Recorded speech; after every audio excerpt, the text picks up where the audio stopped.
happy race day.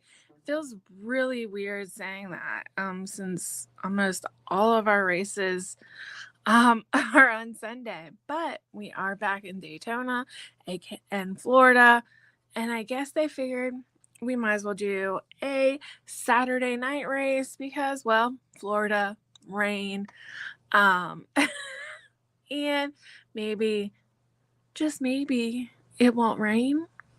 I don't know. Who knows? But I'm not holding my breath. It is Florida, and they still get torrential downpours, even 7, 8 o'clock at night. It is still Florida.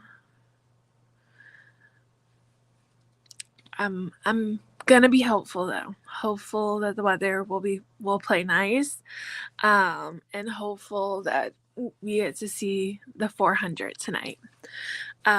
We only have 2 races left before playoffs, so but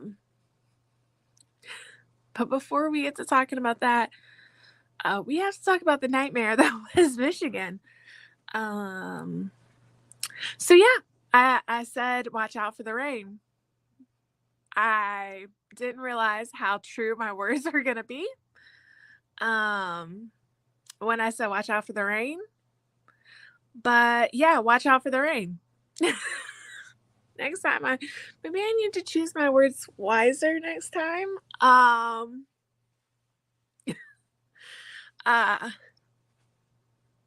Because we got a little over 50 laps in after a 2-hour delay. At least we had a couple laps in and went back racing. Like, we start engines. Let's do some caution laps. Oh, look, there's a nasty cloud. It looks like it's gonna start raining. What makes you think? Let's go ahead and bring everybody down pit road. And the bottom falls out. Oh, we're gonna dry the track. Oh, look, there's another nasty cloud. We're gonna bring the jet dryers back off.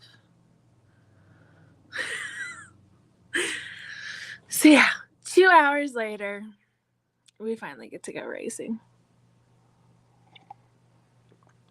And then we go, oh look, there's another nasty cloud.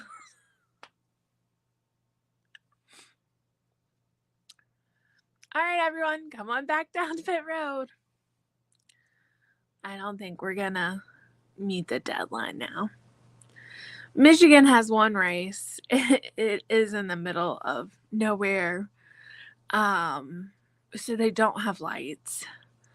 The expense to put in lights for how often they use the track doesn't really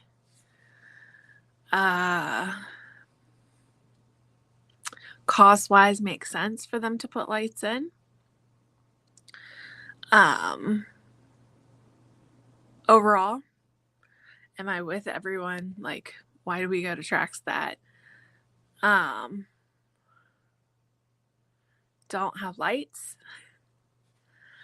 I get it too. Some of these tracks are much older. And it's just insane sometimes. But I also understand, and then the parking lots, they're in fields. Or what used to be fields. For farmers. It's a lot of farmland up there. Around the area. That most of the time they do feed corn, they do beans and things like that. I personally, prior to going to Michigan for myself, to meet my in-laws and my all of my my family up north, I would have never known that. I don't think in Michigan is something like that. Um, when I think Michigan, I think Detroit. I think of the car making business, and things along those lines. I think of the cities. I don't think of things such as that, but they do have a lot of Amish communities and small towns, just like everywhere else does. So, in my travels to Michigan over the last 5 years of being with my husband, I've learned a good deal about Michigan. So, and their roads are crap. I will say their roads are crap. Um, I'm sorry. I love y'all in Michigan. I love my family in Michigan, but y'all's roads are just as bad as ours here in Virginia. Sorry, my hair is driving me nuts today, y'all. I thought, when I refreshed my curls this morning that it was going to play nice, but they aren't. But a lot of why their roads are crap are because of the number of 18-wheelers that they have on them from hauling due to the large amount of farms that they do have for grain and those items. So, but yeah, so they putting lights out just doesn't make sense for them for as often or as not as often as they use the speedway for events. So I get that. The other thing is they're like, this is why NASCAR fans are like, we want to go back to like 12 o'clock starts, 1 o'clock starts versus, what these TV executives want on these 2:30, 3 o'clock starts. I'm all for it. Can we please? It's not like NASCAR fans are not in the parking lot at the crack of dawn or as soon as the gates are open, tailgating to enjoy some good tailgating, friends, communion with friends. I'm gonna call it communion with friends. Cornhole, cooking, whatever they might be cooking. Because let me tell you, there are all kinds of amazing smells that come from being out there and just watching people tailgate. Let's be honest. So, but with that too, we have to have the facilities do better of getting cars in. I'm just gonna say it. Just gonna say it that way. So we ended up having to go to an 11 o'clock start on Monday to get the rest of our race in. And stage 2 didn't let us down with chaos. We were pretty safe until Joey Logano busted a tire. It went, and then right behind him, AJ lost it. I believe it was AJ. Whoever's driving the 16. I'm not sure who was driving the 16 right off the top of my head. Also had a tire kind of go, and then all of his tires went. That started a restart there at the end of stage 2. And with stage 2, restarts, as we all know, generate new cautions. Have we not learned this yet? It's like the lug nut thing. Have we not learned how to get lug nuts tight? Or a lug nut tight? We then we get the restart. We have some drivers on fresh tires. We have some drivers on not fresh tires. And Kyle Larson on fresh tires goes and loses it. This collects a whole bunch of cars, several of which cannot continue, And yeah, not pretty. This ends stage 2 under caution with Kyle Busch winning the stage. I was like, oh, are we finally going to get Kyle Busch his first win of the season? Because he has won a race every season, at least one. For him, it's not all about getting in the playoffs, but like he puts pressure on himself to win at least one race per season. But no, we start stage 3, and it looks like maybe William Byron's gonna win here at the end. But then again, overtime. We have overtime.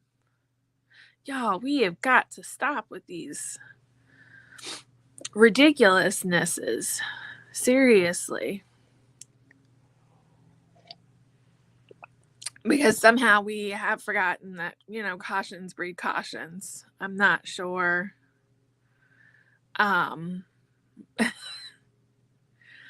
It looks like we have an issue in turn 4 for Martin Truex Jr., which then sends us into overtime. And then at the end, and then that, sends us back to William Byron and Tyler Reddick going at it for the final. Tyler Reddick and ends up winning. William Byron coming in second. Ty Gibbs having a good race, coming in third. Kyle Busch finally getting a good race, I feel like, for him. Fourth. Brad Keselowski fifth. Chris Buescher sixth. Zane Smith seventh. Daniel Suarez eighth. Denny Hamlin, after a really rough start to his race, 9th, and 10th was Carson Hoofcar. We also had I Believe I Can Fly.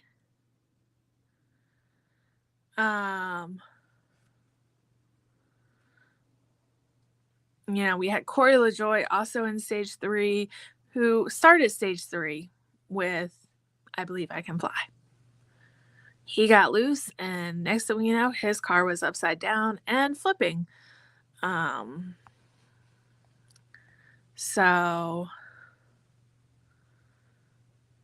yeah, that was not pretty. I'm glad that Corey LaJoie was able to get out of the car safely and ended back up on the correct side of where he needed to be, because that was rough. NASCAR did take his car, study it, like they normally do when something like that happens. They are putting a clear fin basically on the other side of the car, so on the driver's side of the car, to starting in Daytona, to try to counteract what happened. We'll see how that plays out.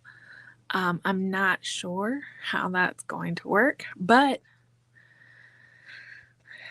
it is what it's gonna be. Either way, super scary. That super scary. Yikes is all I got. We did learn this week that NASCAR has upheld RCR's penalty, and they are appealing to the final NASCAR appeal level. that was a panel, and now they're going to the final appeals person that they have. That will happen this coming week. NASCAR also this week penalized Big Machine Racing for a spoiler infraction at Michigan. They also, with RCR, they reduced the spotters suspension from 3 races down to only 1, but they are still currently with that, keeping basically Austin Dillon out of the playoffs. Later, or just yesterday, NASCAR docked Denny Hamlin 75 points, 10 playoff points. Fined Chris Gabehart $100,000. Hamlin fell from 3rd to 6th in the points. And yeah, because TRD, Toyota,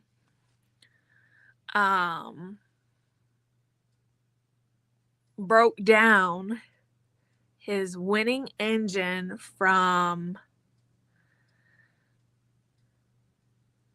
Nashville. So that they self-reported it. And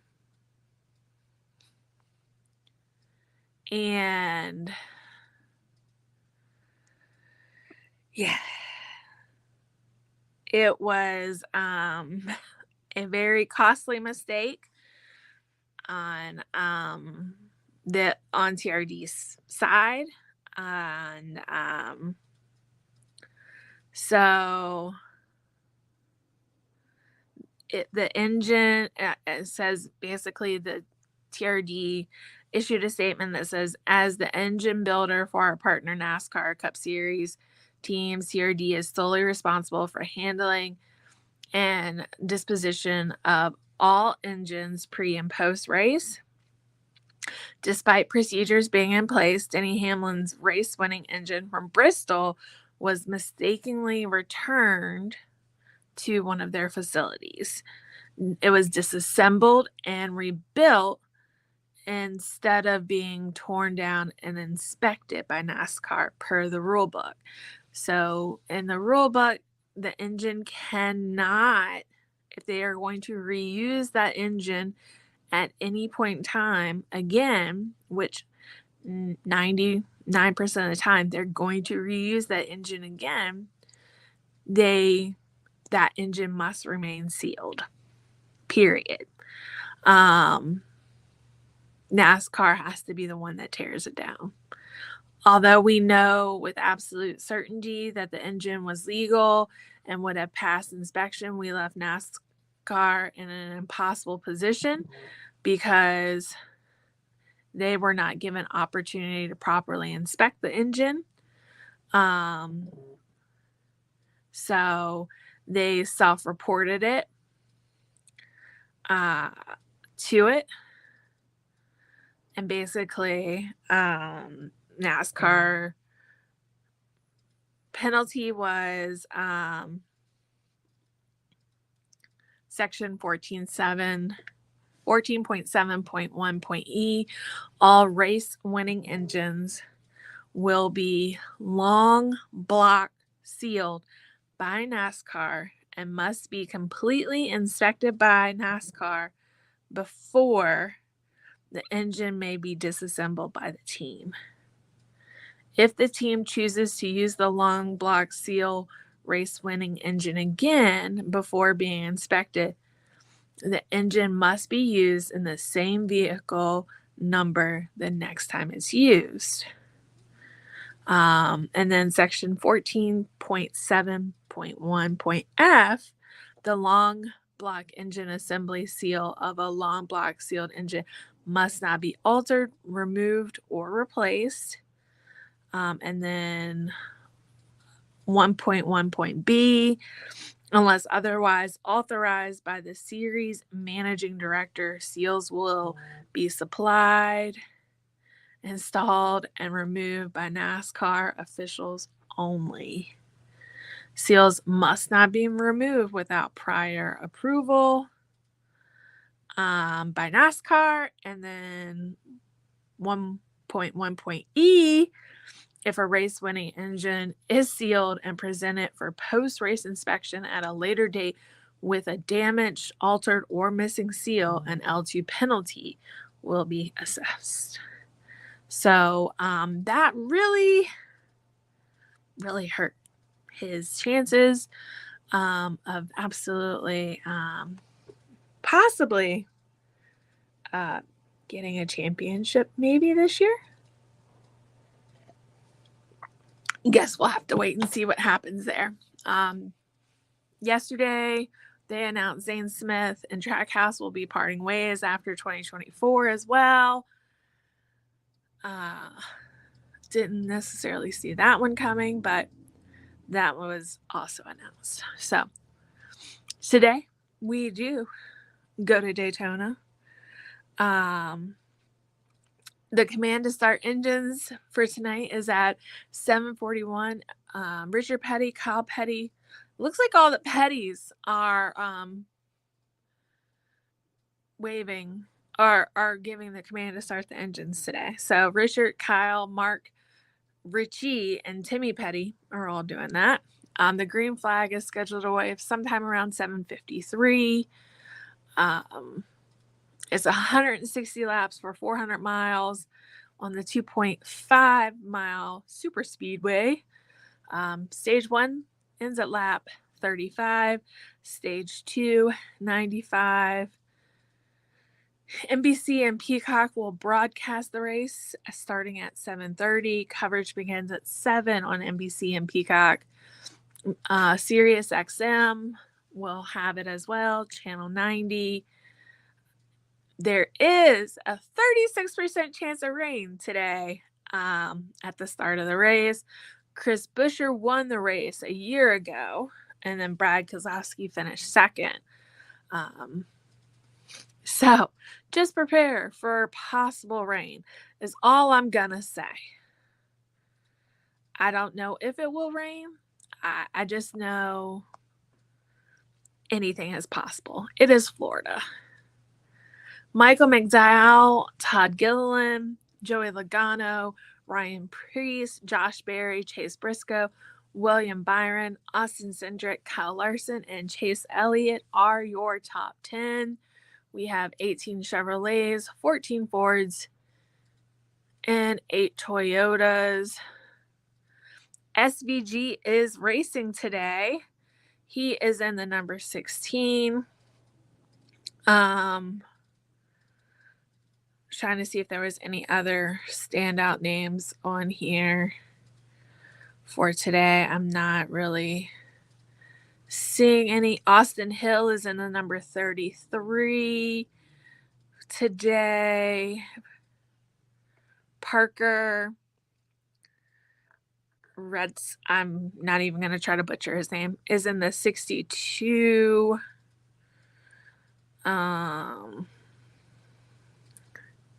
So, yes, that is what we're looking at. And BJ McLeod is racing today as well. He will be in the number 78, but he is starting all the way in the back next to Carson Hukar. Which is, 38th.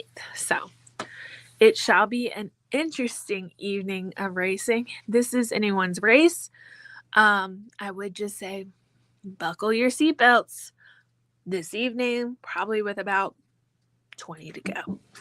So I will talk to you soon. See you next week. Bye, y'all.